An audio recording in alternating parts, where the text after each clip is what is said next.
ലൈവിൽ ഇപ്പം നടന്നത് നമ്മുടെ ക്യാപ്റ്റൻ അനീഷിനെ ജയിലിലിട്ട് പൂട്ടി. സംഭവം വേറൊന്നുമില്ല, അനുമോളെയും അപ്പാനിശ്വരത്തിനെയും ജയിലിൽ നിന്ന് വെളിയിലാക്കിയിട്ടുണ്ട്. അപ്പോൾ ഈ സന്ദർഭത്തിൽ അനീഷ് എന്താ ചെയ്യുന്നതെന്നറിയാമോ? ആ ജയിലിനകത്ത് കയറി ഇരിക്കാൻ തുടങ്ങി. ആ ഇരിക്കുന്ന സമയത്ത് എന്ത് ചെയ്യുന്നറിയാമോ? അപ്പാനിശ്വരത്തും അനുമോളും കൂടി വന്ന് അയാളെ പൂട്ടിയിടുന്നുണ്ട് ജയിലിൽ. സത്യത്തിൽ അനീഷിനൊരു തക്കതായ കാരണം ഉണ്ടായിരുന്നു. അനീഷിനറിയാം താൻ ഇതിനകത്ത് കയറി ഇരുന്നാൽ ഇവരെ വന്ന് പൂട്ടിയിടുമെന്നുള്ളതും അത് പുറത്തോട്ട് പോകുമെന്നുള്ളതും നല്ലതുപോലെ അനീഷിനറിയാം. അതറിഞ്ഞുകൊണ്ട് തന്നെയാണ് അനീഷ് ആ കളി കളിച്ചത്. അതിനകത്ത് അപ്പാനിശ്വരത്തും അനുമോളും വീണിട്ടുണ്ട്. അതിനുശേഷം ബിഗ് ബോസ് വിളിച്ചു പറഞ്ഞു, പിന്നെ ജയിൽ പൂട്ടി താക്കോല് റൂമിൽ വെക്കാൻ പറഞ്ഞിട്ടുണ്ട്.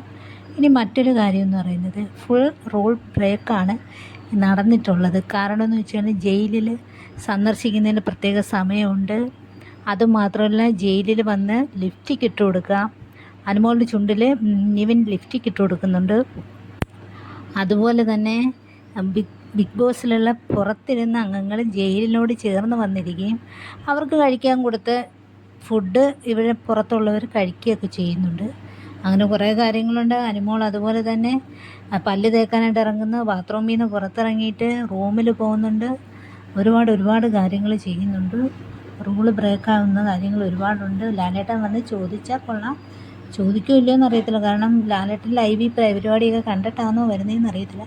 അതുമാത്രമല്ല, ലാലേട്ടനെ പറഞ്ഞിട്ട് കാര്യമില്ല. ബിഗ് ബോസിലെ ടീം അംഗങ്ങൾ എന്ത് പറയുന്നു അതായിരിക്കും ലാലേട്ടൻ അവിടെ പറയുന്നത്, അല്ലാതെ വേറൊന്നും ആയിരിക്കത്തില്ല. ലാലേട്ടന് എന്ത് കാര്യങ്ങൾ എവിടെ പറയണമെന്നുള്ളതായിരിക്കും ലാലേട്ടൻ ഇട്ട് കൊടുക്കുന്നത്. അത് കണ്ടിട്ടായിരിക്കാം ഒരുപക്ഷെ അദ്ദേഹം തൻ്റെ അഭിപ്രായങ്ങൾ പറയുന്നത്.